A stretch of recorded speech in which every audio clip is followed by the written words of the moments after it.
sunshine, rocking the good time with all our friends. Easy and carefree, out in the summer breeze, loving a simple thanks for hours on end. Right about sundown, we lay on the ground, count on the stars as they come out one at a time. Ain't this a sweet life? Hey everybody, I'm X Factor winner Tate Stevens, and welcome to the Sweet Life Podcast, where we talk about everything from music, sports, food, entertainment, and, well, just living the sweet life. Hey everybody, it's me, Tate Stevens, and as always, AJ Kronk. Yeah, buddy. So, man, we got a really good show this week. Could be a two-parter. Could be. I don't know. We'll see how long we go. Could be. I get long-winded. We all know that. I can get long-winded. I'm pretty excited about this. I'm a huge country music fan, obviously, but I'm a huge 90s country music fan. Yes. Just as you are. We both really dig this guy's music that we're going to have on tonight. We have Heath Wright from Ricochet.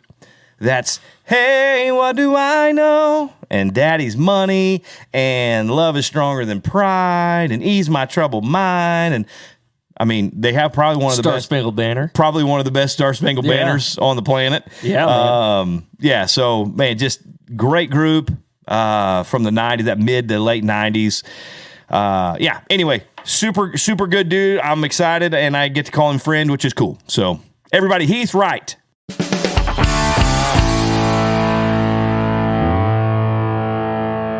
Man, I'm super excited about this week's episode, AJ. We have a friend, a guy who I truly, I don't want to say grew up listening to, because I was out on the road playing music. I got to open for this guy and his band years ago, back in the 90s, like 95, 96, right when they came out.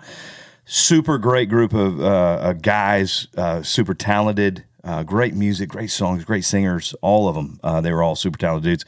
But I'm talking about Heath Wright from Ricochet is on the show. Hey, so I'm pretty excited. Yeah. Brother, you were saying all those good things, and I was wondering if I was the one to do. You told me I was going to get to be the guest tonight. Yeah. I was wondering who you're talking about. Yeah. No. So I had the pleasure back in 90. Well, let's see. We'll just start here. We'll start here. 1990. When did Lariat become Ricochet? Ricochet? Yeah. So when did that? Well, let's see. I moved to Nashville on May 18th, 1993 to join the group Lariat. Right. Okay. Now, they had some management changes. I'm going to try to give you the Cliff Notes version of what happened. They had some management changes, and their old manager, who was a guy named Ed Burlingame, he had his main business was to put on carnivals. So he would call up a chamber of commerce and say, hey, here's what I got. I can bring it to your town. It's turnkey. I've got all the rides, all the food vendors. I've even got the band for the beer tent. Wow. And Lariat was doing all of these basically little, street carnivals type things. Right. Well, they wanted something more than just that in their careers. So they started shopping out for other managers. And then they let Ed know that they were going to make a management change. And Ed decided, I guess the original brothers in the band weren't the greatest businessmen, because Ed had taken the name Lariat and he had registered it through the Library of Congress. So he now owned the rights to the name Lariat. So when I joined Lariat with a whole summer's worth of dates on the books, and I found out that they'd made a management change right before I joined the band. Well, it turns out Ed gives all these dates to a new band that he just put together and called them Lariat. No. So we no longer had a whole summer's worth of dates on the books. So the whole thing fell apart, and it was the beginning of the summer, and some of the band members, who thought they had work all summer long, started frantically looking for work. We lost our guitar player to Larry Stewart, who had just signed a solo deal. Right. We lost our bass player. I forget who he went with, but we lost a good part of the band. It was down to me and the two Bryant brothers, Jeff and Junior Bryant, and a temporary bass player that they had picked up there in Missouri. And that's pretty much it. We just started auditioning people, and we thought, at the time I was kind of bummed about it, because I just moved from Oklahoma to Nashville thinking I had a band that was working, thinking I had a good gig in place. But it was kind of you might say, a blessing in disguise, because I got to rebuild the band exactly how I wanted it. Right. So instead of hiring another guitar player, I hired a steel guitar player. Yeah. And we already had a great fiddle player. Junior Bryant was the fiddle player. And so I found a great keyboard player Eddie? in that. Eddie K. And I found him in a listing in a Nashville magazine called The Nashville Scene. That's what it was called. Yeah. And so I found him. He'd listed that he had just moved to town. He was looking for a band to work with. And so eventually we put the band together, and I brought in a permanent bass player, a friend of mine from Vian, a guy named Greg Cook. Yep. And we just started kind of shopping a deal. And by 1995, we had a record deal, and later that year, we actually had our first single release. So right. It all kind of happened quick. I mean, they say Nashville is a 5-year town, that you better be prepared to stay there 5 years before anything happens. I moved there May 18th, 1993. And by the end of May, 1995, we had a song on the radio. That's great. That, that doesn't happen very often. Really doesn't. No, it really doesn't happen very often. And I think I was lucky in the sense that Nashville was looking for bands. I mean, Restless Heart had just kind of disbanded. As I said, Larry Stewart had started a solo career. Right. Little Texas had decided to take some time off from the road. Right. The Gibson Miller Band had disbanded. The Pirates of the Mississippi. They had just broken up. But there was a couple of different bands that were on the radio at the time that had just went away. And so labels were looking for bands at the time. Mm-hmm. So it was just timing. It was God's timing, and it all worked out. Yeah, it's kind of funny because we were I was in the same boat. We were in Nashville a ton, and we're getting ready to sign to Warner Brothers, right? So we're home. We're from Kansas City, so we're home, and we get this show, and then we'll talk about the Bullet here in a minute too. So, all right. We're home, and we get a phone call from the guys at Guitars and Cadillacs, Jay and the owners there, and they're like, "Hey, we got a show coming in. It's Ricochet. We need an opener. Do you guys want to open?" And at first I thought, Ricochet, because I was like, well, that's the guys from the Bullet, man. They're playing at the Bullet all the time. Well, then of course we all have that wonderful guy, Steve. Oh, Lord. Yeah. And so I'm like, shit, yeah, absolutely. Let's do it. For us, it'd be a good show and everything. And I remember you guys walked out, and I thought, like most guys in bands and artists and stuff at that time, when you're young and dumb and you don't know any better, when you get up there, you're like, oh yeah, check me out, right? Watch what I do. And I'm out there just doing my thing and thinking I'm just swinging, I'm hitting home runs, that's what I'm thinking. And you were. We get done, and you guys come out, and I thought, all right, man, and then I just sat in the back. Holy shit. I'm taking a beating right now. Right. Oh, I mean, you guys, no, seriously, it was so good.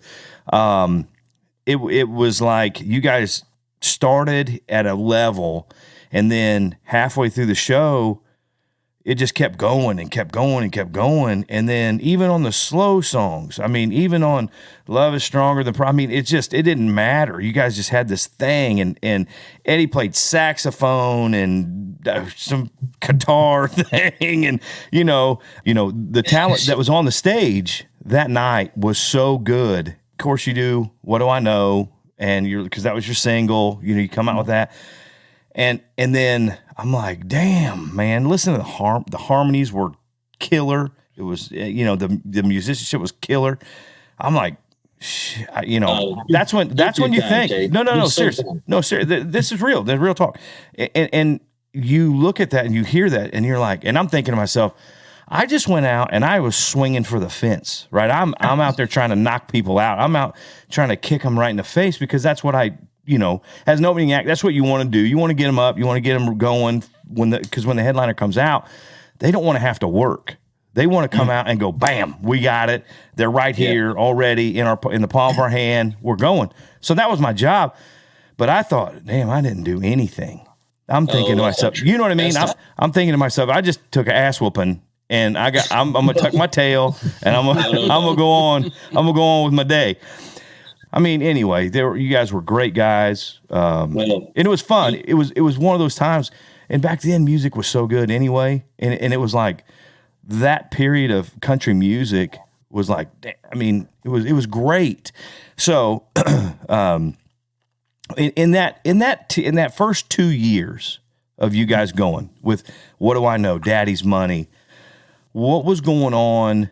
Was everybody on board with the train that was moving? Because you guys were moving quickly. I mean, that was in a year's time of signing a deal. You guys have 2 top 10 hits.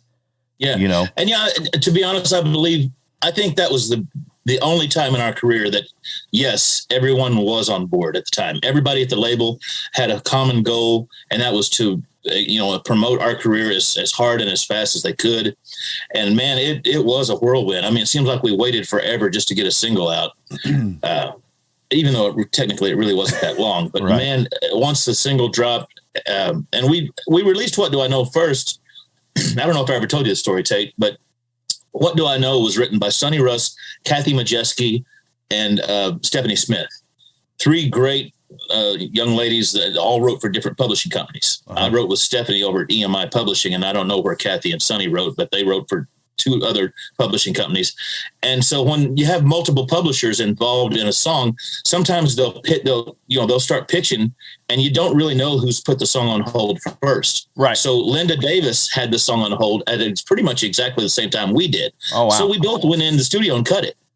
Now, we knew that Daddy's Money was an undeniable hit, and we really wanted to release that first because we figured that would be a debut number 1 single. Right. But we knew that if we did, that Linda would get What Do I Know out there, and we would lose it as a single. Right. So we went with a ballad as our first single out of the box, and it did okay. I mean, I'm not gonna complain. It went to number 3 on one chart and number 5 on another. Yeah, that's great. That's great. It is great, and it was on the chart long enough to have the same sort of impact as a number 1 would have had. Right. But then we released Daddy's Money after that, and it shot to number 1 and stayed there for 2 weeks straight. And that was during a time when that sort of thing was unheard of. You didn't have multiple week number 1s back then. So, we were just really lucky to have a team of people at Columbia Records at the time that were all working hard towards the same focus. It wasn't that way by the time we got to the second album. Right. And by the time we got to the third album, it's certainly they'd forgotten about us. I mean, and I could tell you stories that would make your head spin, make you want to throw up about some of the people that were supposed to be working on our behalf that simply didn't during the third album. Yeah. And so you released 3 off the first? Three singles off the first album, right? 4 singles off. So we had What Do I Know, Daddy's Money, Love Is Stronger Than Pride, and the 4th single was our first one that didn't really break the top 10. It was a song called Ease My Troubled Mind. Love it. Right. Great song. One of my son's favorite songs.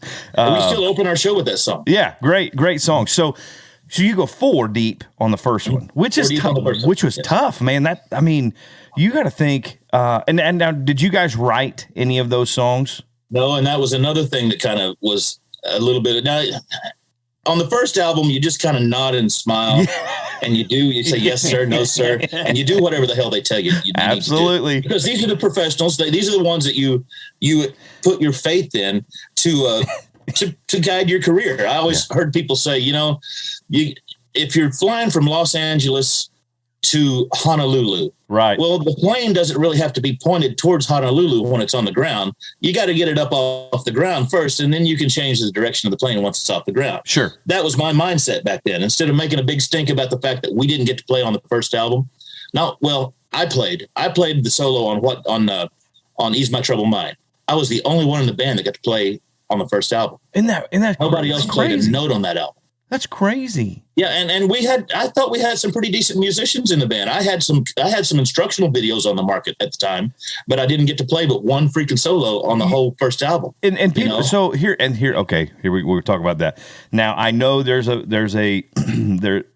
musicians out there, the Brent Masons and the Lonnie Smiths. I get it that I'm not in that league. I get that. No. But here's the thing: they have to have a job too, right? So I understand. Yeah. I understand that you have all this pool of great musicians, and at every you can. Hey, I need a harmonica player. Well, here you go. Here's this guy. Harry McMillan. Yeah. McMillan's coming. Whatever. I need this guy. Here's this guy. You know what I mean? So there's a pool of great musicians, and that's all they do. That's true. You know what I mean? They listen, they look at a chart, and they might listen to a demo, and they go, yeah. Okay, you're going to go for, okay, all right, ready? Click, click, and then they play the song, and they're like, anybody have anything? And they look, nope, we're good. They always ask, did anybody have any, we got any confessions? Anybody making mistakes we need to go fix? Yeah. And, there might be one or two people that say, can I have it from the second verse out? Yeah. Can I have it from, the last chorus out? Absolutely. That sort of thing. And those guys are extremely, extremely good at what they do. Their gear is top notch, and their tone, they know how to dial in a tone. Sometimes it might take some of us road guys a little longer to do that. Right. But we'll get there. We'll get there eventually. No. So, but it's kind of odd that being a band, exactly, that you guys didn't get to. So we didn't we kind of did the same thing. A couple guys in the band when we recorded our first album in '95 in Nashville. We only got to play, a few guys got to play a few things. Our piano player played a few things. Guitar player played a few things. And it was for a feel. It wasn't because of anything else. It was just how the song felt. We wrote some of the songs and, whatever. But other than that, we just sang. And it was a little awkward, not knowing these guys. And I'm in there singing. Funny story. Everybody does scratch vocals, right? When you're doing records, you just get in there and they don't even care. They're just like, just hum, talk it. Whatever. We don't care. We just need, we know where we are. Yeah. We know we just need that thing. Well, I didn't know, I'm thinking, all right, here we go. And I'm looking out and I'm looking at Biff Watson and I'm looking at some of these dudes that have played on everyone's records. And I'm like, here we go. Okay. Don't screw up. and I'm in there and I am they're not going to use it. Yeah, absolutely. Most of them don't even have it in their ear, their headphones. So I'm in there just wailing away thinking, oh, yeah. I did the same thing, brother. I did the same thing. And I'm just like getting it and everything. And the producer, he comes in, he was like, why don't you go take a break? I'll go ahead and cut these scratch vocals for you. And I'm like, really? Was it that bad? And he was like, no, why are you singing so hard? They don't care. They don't, you're wasting your time. You're spinning your wheels, kid, and I'm like, well, to me, I don't know. That sounds like a bad producer, to be honest. I mean, because when Joe Diffie would go in and sing a scratch vocal, right, much of the time they would end up using the scratch vocal, or at least parts of it, right, as part of because they would save everything that came out of Joe's mouth. Absolutely. They would save it. They would record it. They would make it red. Right. And so to me, that sounds like a bad, because if you're giving it all you got, then why not make it red? Why not record that and see if it can be used later? I don't know that. A bad producer, I think. I think it was because I wasn't patched into like a thing. It was probably, it probably sounded terrible. It was just probably something that, so they could hear an audible voice. You know what I mean? So they weren't. No, that's still bad planning in my opinion. Right. It's your podcast, but I'm going to be honest. Hell, I don't care. In my opinion, that's just bad producing. I don't talk to that guy anymore. When something great is going to happen, it could happen during the scratch vocal. It could have. It could have. But he had his thing, and I'm not bagging on. I haven't talked to the guy in 20 years, so I don't. It doesn't matter to me. It's odd because being a band, I would have thought you guys played all the stuff on the first record. Well, and I really wanted to, honestly, and I always, back when I was a kid and I found out that Alabama didn't play on their own stuff on the first several albums. Yeah. And I was like, oh my God, are you kidding me? They're a band. They're a band. And I always said, I'm never going to let that happen to me. But if I have a band and we get a record deal, I'm never going to let that happen to me. But like I said, you got to get the airplane off the ground first. That's right. Then you can change the direction. That's right. So you had you guys come out 4 singles deep on the debut titled Ricochet album, right? Mm-hmm. Then that's correct. Yes. Then you go 97 for Blink of an Eye? 97. Somewhere in there. Yeah. I don't remember the exact dates, but that sounds about right. 97. Yeah. So Blink of an Eye comes out. Now you guys are a legitimate, you're a bona fide hit machine. You guys got hit records. Take us into that second year of, okay, here's our sophomore album, which everybody says that's the hardest one. It is. The sophomore album. And here's why. I think, and I know you know this, but when you're having hit records and you're spending all that time out on the road trying to capitalize on those hits that you're having as much as you can on the road, mm-hmm. you forget about one thing. You forget about the fact that you're going to have to follow that up. So and you're out on the road. How the hell are you going to spend time writing? Yep. recording, demoing the stuff you write. I had a publishing deal at the time too. So I needed to turn in 10 copyrights a year. Now, most people say, 10 songs a year, that's nothing. Well, that's hard. If you and I write a song, that's only half a copyright for me. Yeah. Yeah, absolutely. And sometimes I do try writes where there'd be 3 writers. So that's only a third of a copyright for me. I turned in like 70 songs that year, and I had to take writers out on the road. And that's always difficult to write on the road when you know that you've got, in 2 hours, you got to go do a sound check.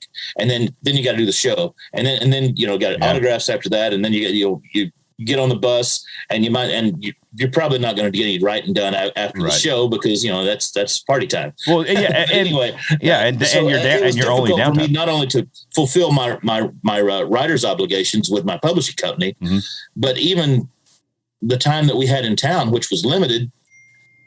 We would do song listening sessions.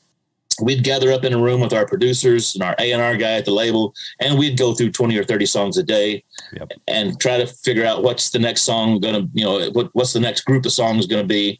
And it's just such a whirlwind, and every single minute of your day is taken up. So, and honestly, I think the reason the sophomore project is never as good as the first one is twofold. One, there's too much money to be spent. Right. So they gave us a much bigger budget. So they felt like, they needed to overproduce on that. So if you listen to the 2 Ricochet albums back to back, the debut album and then the Blink of an Eye album, you'll hear a whole different type of production in the second album. It's way slicker. Yeah. It's not as raw. Right. It doesn't sound as much like live recordings. Right. And it just doesn't have that energy that the first one did. Well, we were on a budget on that first one. So we were taking a lot of first and second takes, Yeah. Second album, they had time to go in there and redo things and line things up and make them quantized perfectly and tune this little part right here and tune that part. And it's like, man, don't tune it. We're humans. We make little mistakes here and there, Don't tune it up. So now on that, on the second, so again, you kind of nailed it, I think. Sophomore projects, not that they're not good or they could be just as strong as that first one, but if you have those hit records on that first one, you're chasing those hits. You're chasing, we got to get a Daddy's Money. Where's our next Daddy's Money? Where's our next What Do I Know? Where's our next Ease My Troubled Mind? Where is that? So now in that, did your A&R guy, did he understand Ricochet? Did he understand where our you were? Our guy was Blake Chansey, and that was his dad was Ron Chansey, who Blake. I know you know Blake. He produced some of your stuff. Yeah, and his dad was Ron Chansey, who was our producer at the time. Yeah, so absolutely. He of all people should have understood it. He's actually one of the reasons we got signed in the first place. Right. Who knows how it all worked out and why the second album was so incredibly different from the first. And that's not to say that there wasn't good stuff on the second album. I believe there was some great songs on the second album. I believe we chose the wrong singles on the second album. Our first single was a song called He Left a Lot to Be Desired, and that was a great tune. Great tune. I believe that one actually shut up. It almost made it to top 10. It went to number 12. Mm-hmm. And then just kind of started going downhill from there. Blink of an Eye, I think, was next. That one was a little overproduced, sounded kind of mechanical. Even the video was a little weird in my opinion. Right. Not that I didn't like the song, and we still do it in our show every night. It was fun song, and there was some fun guitar licks on it, but I just don't know that it sounded like Ricochet, to be honest. Right. It certainly wasn't the next Daddy's Money. Right. And then after that, there was a 4-minute ballad that I think they released during the summer months. I'm not sure, but you don't take a 4-minute ballad and put it out in summer. No. There's a great song written by Skip Ewing called Connected at the Heart. Yeah. Yep. Absolutely. And then I think that's as far as they went on that second album, just 3 singles deep on that one. Then we figured it was time to start cutting another album and try to get something else out. But I don't know. That's just who knows how it all came about. And I wasn't in those meetings of when they were choosing singles. Right. Nobody asked me what I thought the next single should be. Honestly, I thought we left some of the best songs on that album. So the public that doesn't own that album hasn't heard some of our best material. For example, the only song that was co-written by a band member was a song called "The Girl Formerly Known as Mine." Oh, she's the girl formerly. What a great song, man. What a great song. Greg Cook, our bassist, co-wrote that with Steve Bogart and Jeff Stevens, and those guys are well known for their George Strait hits. Yeah. Carrying Your Love with Me. Yeah. I Get Carried Away. Both George Strait hits, both of them co-written by Steve Bogart and Jeff Stevens. Yeah. And Greg wrote a tune with those guys, that one back there, and we picked that song not even knowing Greg had written it, because it stood alone just on how good it was. And honestly, if I can brag on myself a little bit, I think I turned in one of the best vocal performances I've ever recorded on that song right there. And it should have been a single, honestly. So, I'm a fan. I've told you this before. I'm a fan of Ricochet's music, and it's kind of fun, this year, and we'll talk about this year, getting to do some shows with you guys this year. But I knew all of your material from your first two records. I knew them all. I knew every song. And just because I was a fan, and I'm like, I was the guy that bought the stuff, and I would read the liner notes, Oh, me too. Because I think we all do that. Yeah, all of us singers do that. And it's like, cool, so and so, they were, Ron Chansey produced, and it's like that's cool, to know. Now back then I didn't know Ron, I didn't know Blake, I didn't know those guys, so I would go and read those liner notes, see who played on the records, because I thought that kind of got me closer to that artist or that band or group or whatever it was that I was listening to. I'm like, I used to love reading the notes. So it was like, we want to thank Uncle John for letting us sleep on the couch, and that kind of stuff, because that's the stuff that's real. Exactly. all the other bullshit that's what it is. At the end of the day. So now we're getting into the radio time of singles not going so quickly. Now it's taking a little lot. Now you really got to work a single. Now you got to go. You have to go see these people for 6 weeks, and then go back after the single's released for maybe another 6 or 8 weeks, just to beg them to play your music. Didn't you hate that part? Didn't you hate that part? I always felt like the music should stand alone. If the song was good enough, it should get airplay. It shouldn't require a bunch of ass kissing, a bunch of begging, a bunch of phone calls to every Monday. It shouldn't require all that. Let the music speak for itself. You know what I mean? 100% agree. To release country music, I only speaking from what I know from the country world. And Heath can input also with this, because he knows more about it than I do. But after you've recorded, after you've written the song, picked a song, heard a million songs to sing, or whatever it is you're going to do, go in and record it. The label says, okay, we're going to go with this one. So then you go out for anywhere between 6 and 8 weeks to do a radio tour. You do the morning show, you do an afternoon drive, you do an evening, the late shift drive. And usually at 3 different stations. You're traveling. You're doing 3 different places a day. Or you do a dinner with this station, and you take the PD and his family and his friends out to a big dinner, and and you're paying. All of it's on your dime, by the way. Absolutely. All of that money you're spending on that comes out of your record recoup. It comes out of you get to recoup all that money. Absolutely. The label recoups their money first, and then the label gets to recoup their money from that promotion tour. Exactly. Yeah. But people don't understand that, and they don't understand how, and so they think, okay, Ricochet releases a single. Mm-hmm. It just goes to the radio station, right? Isn't that how it works? You just call your station, go, hey, I released a single today. Go, because can you start playing it for me? But people don't know. They don't know that. Wouldn't it be nice if it worked that way? Or somebody just listened to a song and said, yeah, that's a great song. I'm putting that on the air right now. Let's play that. Let's spin it and see what happens. Yeah, it don't work that way. No, not at all. There's a bunch of promotion and a whole bunch of horse shit that goes along with it. I'm a guy, just talking about it, gets my blood to boiling again. When I think about how much money that the label spent that we had to recoup. You know what, Tate, I'm going to tell you something on your podcast. I'm going to tell your listeners something. I have never seen a royalty check in my life. Not one penny of royalty have I ever made. And you know why?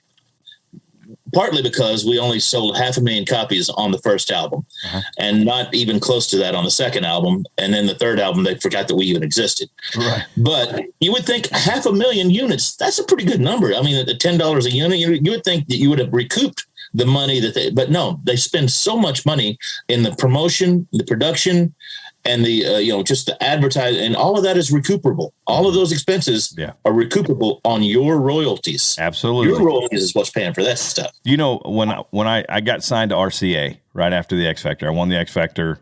I signed to RCA, which is the biggest imprint on Sony. They gave me all this stuff, my Sony swag, right? They gave me my Sony jacket and everything, and I'm like, how much does this cost? Yeah, and I felt bad. I felt bad because Jim Catino, which was my A&R guy at Sony, he's the one that handed it to me. He was like, "Here, take, man. This is one of our new Sony jackets. You need to, got to have one of these and this and that." And I'm like, "How much is this?" And he was like, "What do you? I don't know why." And I was like, "Because can I just pay you for it now?" Dude, I still have my Sony jacket. Yeah. I had it clean the other day because my son saw it and he said, "Hey, that's a cool jacket." I said, "You want it?" I said, I said, "It only cost me about $1 million." Yeah, I'll give it to you. Yeah. So, and he's like, stop, just stop. And I'm like, but I know it's coming out. I mean, you're not giving me promo stuff comes out. Yeah, you're not giving me any. Anyway, but so yeah, for people to understand that it's a lot of money. It's $1 million or more. Minimum of $1 million. Exactly. And the time that you're paying for now, and here's a lot of people like, well, when you go into the radio station, you just go in and talk to the program director. Oh yeah, you do that. And sometimes they'll have some fans in, sometimes they'll have some listeners in, and you go play a little acoustic thing for them. Or if you're not that fortunate, like I wasn't that fortunate on the short little list of ones that I got to do, you just play for the program director in their office, and they're sitting there looking at you like they don't even want to be there.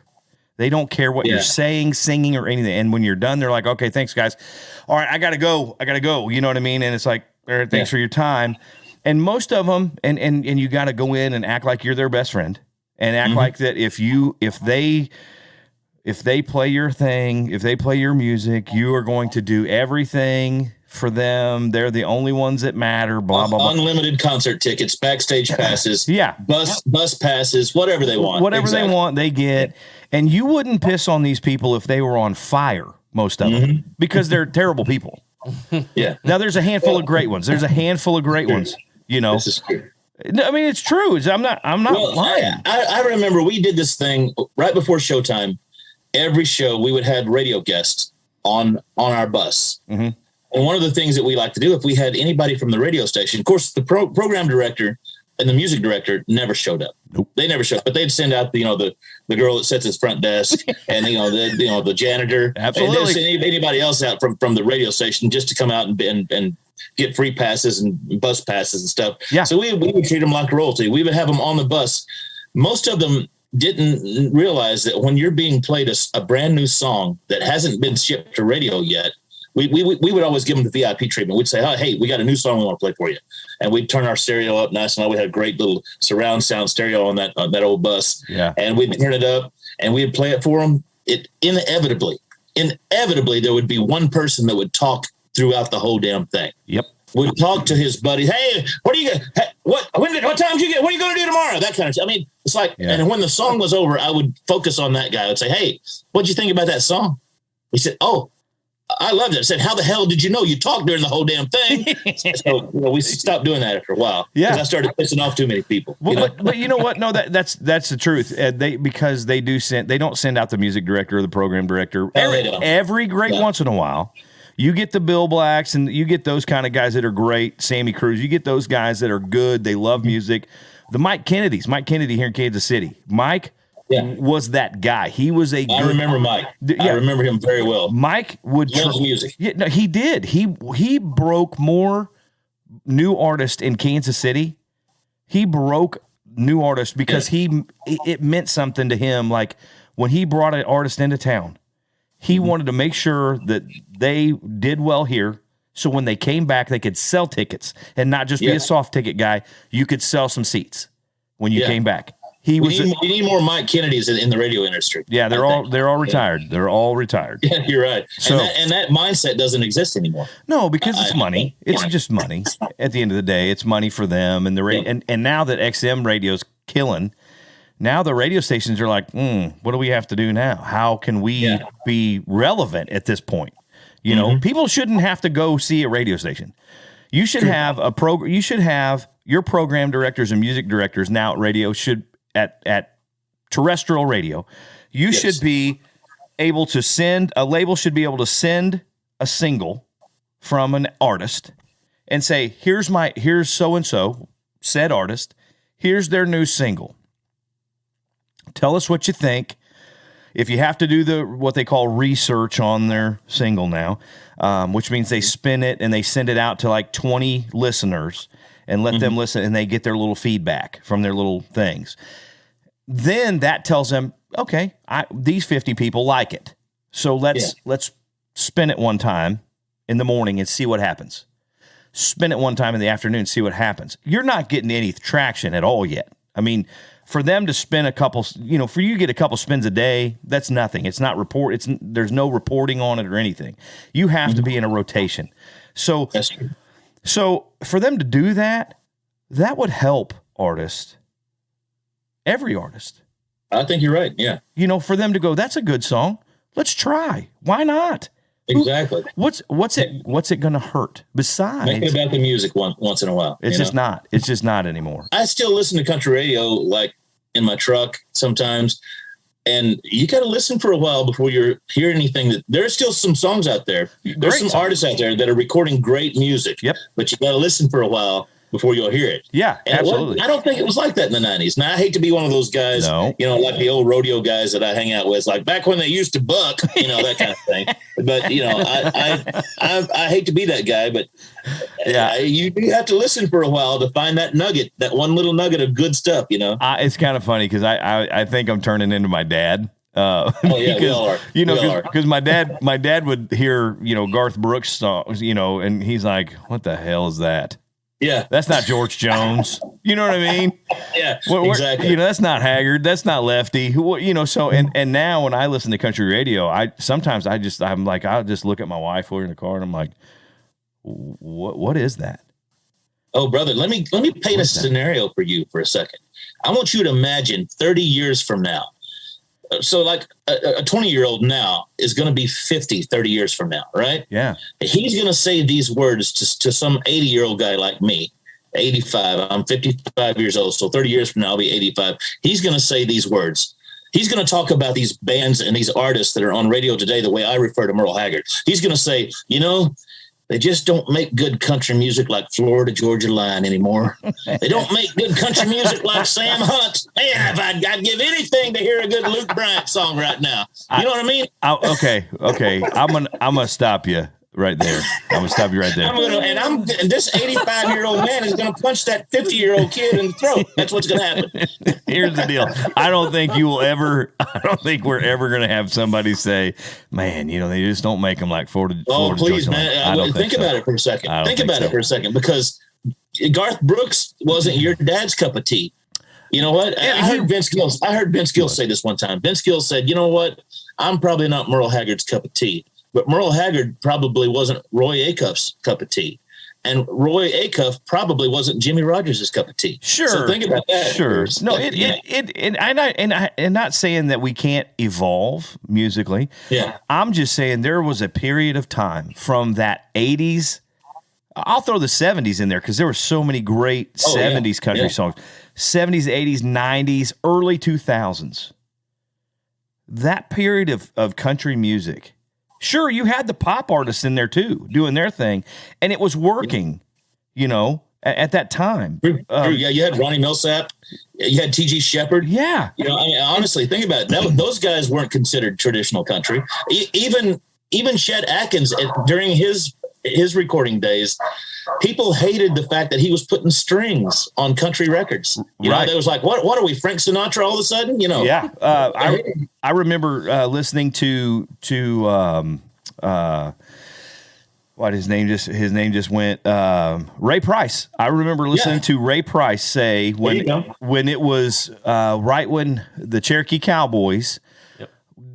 Oh, I can't remember what album came out, and then he did the string, the big almost swing, big swing band, and people are like, whoa, what is that? That's not Ray. That's not what are you doing? Exactly. Yeah. Like, there's no banjos on that. Where's the fiddle? Yeah, absolutely. And he was like, no, there's fiddles plural on that. Exactly. Yeah. We have strings. This is a movement, and so I get it. I'm not, and I have a buddy that plays. We have a buddy that plays with Florida Georgia Line. Well, not now because they've kind of disbanded, but now he's out with Tyler Hubbard. I think Hubbard, playing with Tyler, half of Florida. If you held a gun to my head, I probably couldn't name a Tyler Hubbard song right now, but I don't think he has one yet. I don't think he's. Oh, okay. Thank God. Because I thought I was that far out of touch. No, I don't think that far out of touch with country radio. I think it's happening. I think he's going to release music, but I don't think it's or maybe it just did or shit. I don't know. Who cares? It doesn't matter, right? I don't care. I haven't listened for a while. Yeah, yeah. I haven't listened to country radio for a while. I spend my day on this cattle ranch and I take care of cows and I do my office work, and if I have time, I might pick up a guitar and practice. That sort of thing. Yeah. I don't listen to a lot of radio anymore. Yeah, I don't really listen to.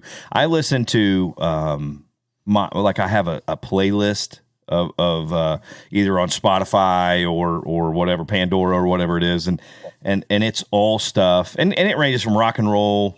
I got Metallica and AC/DC in there and all this other stuff, but I don't listen to country radio very much. I'm a huge Cody Johnson fan. Me too. Dude, I think Cody Johnson is the savior of country music right now. Right now, and we took AJ and I had this conversation. We do a lot of top 10 lists. AJ and I do, and we're like, okay, new artists, who you like, where's country music, whatever, this whole thing, and we both agree, but on a lot of things, but some things we don't. But I'll tell you whose songs are really good. Mostly, and I think Luke Combs. I love Luke Combs. Now, I got a buddy playing bass for him right now. He used to be in my band for a little while. Yeah, so I have the piano player, Corey. He's a good friend of mine. Was out with Craig Morgan for a long time, and he got the Luke Combs gig. But it's weird because Luke isn't traditional country, but he writes sort of not traditional. And I'm not talking, when I say traditional country, I'm not talking about Hank Williams and Lefty and all those guys. I'm talking about traditional, meaning there's a great story. Country music is a story. That's what country music is. Right. It's great stories set to great melodies. Right. And so he writes those kind of stories, and now he has a rock feel in his stuff, which is fine. That's not a big deal. But if you listen to the words, man, great songs, great songwriter. Yeah. You know what I mean? So there's a few guys out there that, to me, I'm like, that's country music. I'll buy that. I will buy that as country music. Some of these other guys, the Walker Hayes, fancy like Applebee's, whatever that thing is. Imagine that 30 years from now. You think that's going to hold up 30 years from now? Man, that's some, geez. I love it when they used to write songs about restaurants. Yeah, come on. It's riveting. It's riveting material. Yeah. But, and like I said, I'm turning into my dad because my son, he's 26, my daughter's 21, so they love traditional country music. They love Merle Haggard. They love George Jones. They love Ronnie Millsap. They love John Conley. They love Gene Watson. They love those people. I would take them to those shows. And this is country music. And then we'd go see Garth. That's country music. We'd go see George Strait. That's country music. You know what I mean? So they have a huge range, but they like Florida Georgia Line. They like Luke Combs, love Cody Johnson. They love those guys. He played me some red dirt band that he likes, and I'm just like, man, I gotta tell you, I can't do some of it. Some of it's really good. Some of it I can handle. Most of it not really. Being from Oklahoma, That's huge here. Yeah, the whole Red absolutely. Dirt thing is. I got a cousin that plays for Jason Boland and the Stragglers, Yeah. and I've been to their shows, and some of the stuff I really like. I love the. If I had to say the thing about Red Dirt that I do like, is the fact that they're unbridled. They refuse to put any limits on themselves. They'll sing or write about anything. Absolutely. Absolutely. Jason Boland's got a song about cockfighting. Yeah. I ain't lying, dude. He's got a song about a rooster, a cockfighting rooster, and it's a great song. Yep. It's on one of his previous albums, and I'm having trouble coming up with the name of it right now. But I love the song. Yeah. And it's a great story, like we were talking earlier, story songs. But you couldn't get that played on country radio in 100 years. No, you know? no. But like I said, so there's some of it that I like, some of it that, but he was like, Dad, listen to this artist. I don't remember who it was. And to me, I'm like, it has to start melodically. It has to start melodically. Exactly. For me, you know, I'm not for most men. I think men listen to melodies and women listen to lyrics. I'm not a player. You know, I hold my guitar. My guitar holds my fat. It hides my fat gut. That's what my guitar does. You know, when I'm up there playing, sure I can play rhythm guitar and it's basic rhythm stuff. You're not gonna hear me play anything cool. But it's like the melodic structure of the song has to flow and work right for me. Then lyrically, then I go, what's that story? Can I buy that song? Meaning, where does it connect with me on any kind of connection, any level, emotionally, whatever, spiritually, whatever? Where can I connect? How can I connect with that song? And if I can't, then it's like, next, I can't do it, you know? And then it comes to the singing part of it, because I do pride myself on being a decent singer. Yes. But I'm not saying I'm great, and I'm not saying that my pitch is perfect or anything like that. But dear God, even in the studio, they can't help these poor people. Some of them know. You know what I mean? I think I was having this discussion, the same thing you're talking about, with a songwriter buddy of mine the other day who loves people like Bob Dylan and John Prine and these great songwriters who you wouldn't call them great singers. But they are. But great storytellers. Great storytellers. I said, I'm going to be honest. I missed out on a lot of that music just because I couldn't get past how bad the vocal is, dude. How incredibly horrible the singing is.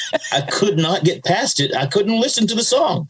So I think maybe that's my problem. Yeah. Fortunately, there's a whole group of audience. There's a whole audience out there that can listen past that. Yeah. You know, and can hear past the bad singing to hear the lyrics. But I couldn't do it myself. And that's just me as a singer. I'm the same way. And again, how bad are some of the demos you would get on some of these? Oh, Lord. And some of the writers, listen, and I'm not going to name any names of writers, but some songwriters are songwriters for a reason.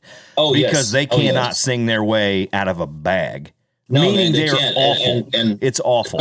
But somehow they managed to get their point through. And those writers seem to be the ones that want to sing their own demos too. You ever notice that? Man, those are the writers, those ones that cannot sing their way out of a wet paper bag, want to sing their own demos. Yeah, and so they'll sing you a demo, and you got to try to find a melody in those incredibly off-key notes that they're singing. And it's you got to try to pick out the melody as a singer. You know, it's so bad, and you're like, I can't even get to the song. I didn't even know what you're singing about, dude, because it's terrible.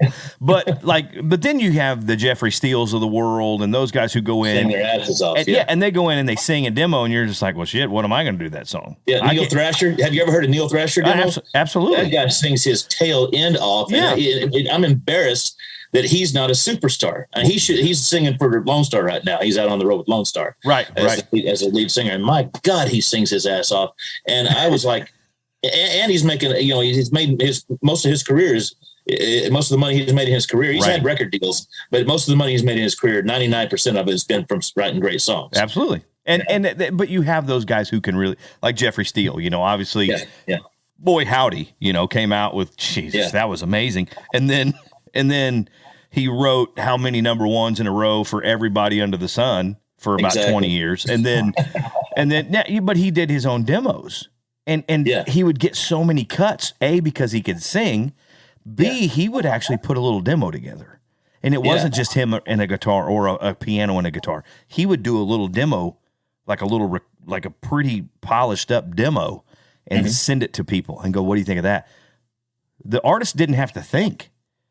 We didn't have to go, hey, I get it. We didn't have to. We were just like, hell yeah, that's a good song. Put that one on hold. Put that one on hold. Well, and the thing about Jeffrey is that after he started having hits as a writer, it was good for him to sing his own demos, because when they heard that voice, even if they hadn't had a chance to look at the lyric sheet yet and saw that it was a Jeffrey Steele song, they heard that voice, they knew it was Jeffrey Steele's song. Absolutely. And so that was like 10 points extra. Oh, that's Jeffrey Steele. He's written a bunch of hits. We better listen. Yeah, we need to pull that one and make sure we got that one on our list.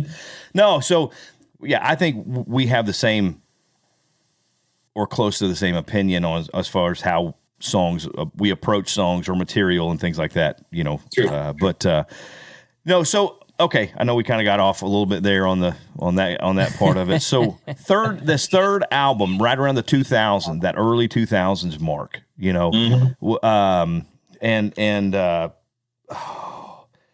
what you leave behind.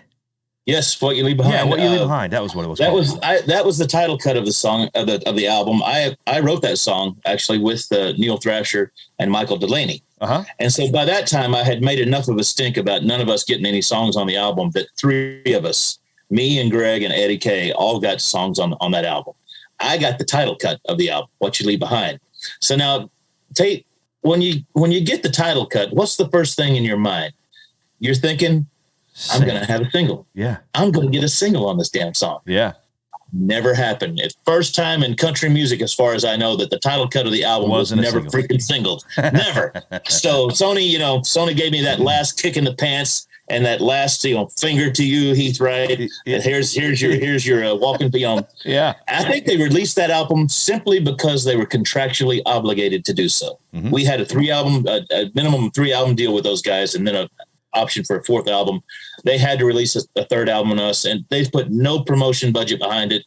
Right. I can't even tell you how many singles we released before they even released the album, but singles that just failed, made it into the late 30s, like 37, 38, 39, right. And then that just died, It barely made it into the top 40. Right. There's a song that we recorded, and I love the song that my friend Billy Yates wrote called Honky Tonk Baby, kind of a Bakersfield kind of a thing, sounded like a Buck Owens song. And I'm a big fan of that Bakersfield sound. Right. But I guess it was just too weird for country radio to wrap their heads around Ricochet singing something like that. And you guys can go out and look it up on YouTube. There might be a video of it out there somewhere, but I love the song. Had a real simple Don Rich kind of a guitar solo on it, Yeah. But died in the 50s. And at that point, they were done with us. They were done with us at that point. When they couldn't get a song out of the 50s, we were done with them too. We actually had a promotions guy come out on the road or meet us out at a concert or something, just to kind of, for old time's sake, right at the end of our career. We played him a song that was one of our previous singles. I think the song was called Can't Stop Thinking About That. And he listened to it. Now, this is a promotions guy. His job is to promote singles to radio. Right. He listened to that song and he said, wow, that's a great song. That should have been a single. And I wanted to punch him in the throat. I said, you dumb son of a bitch, that was a single. It was your job to promote it. Yes. It was our next to last single. You don't even recognize the damn song because you never promoted it, Well, and it probably wasn't even his fault. You know what I'm saying? No, it wasn't his fault. It wasn't his fault. It was the label that had already washed their hands of us. Yep. And they were done with us. But rarely does anyone from the record label, unless you're playing in Nashville, unless you're in town, true, they don't come see you. No, they don't. No, and it always boggled my mind that they wouldn't take our advice on what single to release next, because we're the ones out there doing the beta test every single night. We're the ones playing these songs before a live audience. We know which ones are getting reactions. Yeah. Why don't they listen to us on what the next single should be? But they don't. They don't. And it's weird because when I was in Nashville, when I was playing, we would have some label people would come out, do that kind of thing, and then they would watch a little bit and they would leave well before you were done, which is fine, but at least they saw part of the show. They saw something. Then you would get the feedback the next day from management or something. Man, the label loved it, dude. You killed it, whatever, blah, blah, blah. And it's like, okay, yeah, we do that everywhere we go. You learn to read the audience. You learn to know which songs are killing it and which songs are just being polite or whatever. What. And it still boggles my mind that they won't listen to you as far as what's the next single should be.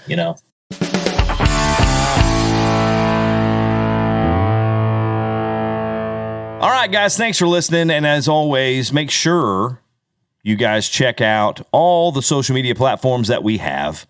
And this is part one. This is going to be part one of 2 series, of part 1 of 2 on this one with Heath Wright and of Ricochet. Anyway, guys, thanks for sticking around and listening. And as always, leave us a 5-star rating and a review. And let us know what you think. Appreciate it. We'll see you. Peace. Ain't this a sweet life? Hey, guys, thanks for listening. Want to ask a question for a future episode? Well, hit us up on Facebook or Twitter with #SweetLifePodcast. And be sure to give us a 5-star rating and hit that subscribe button. Leave us a review on Apple Podcasts, Google Play, Stitcher, or wherever you get your podcasts. Make sure you follow me on Facebook, Instagram, and Twitter to stay up to date on the latest news and information for the Sweet Life Podcast. And we'll see you next time.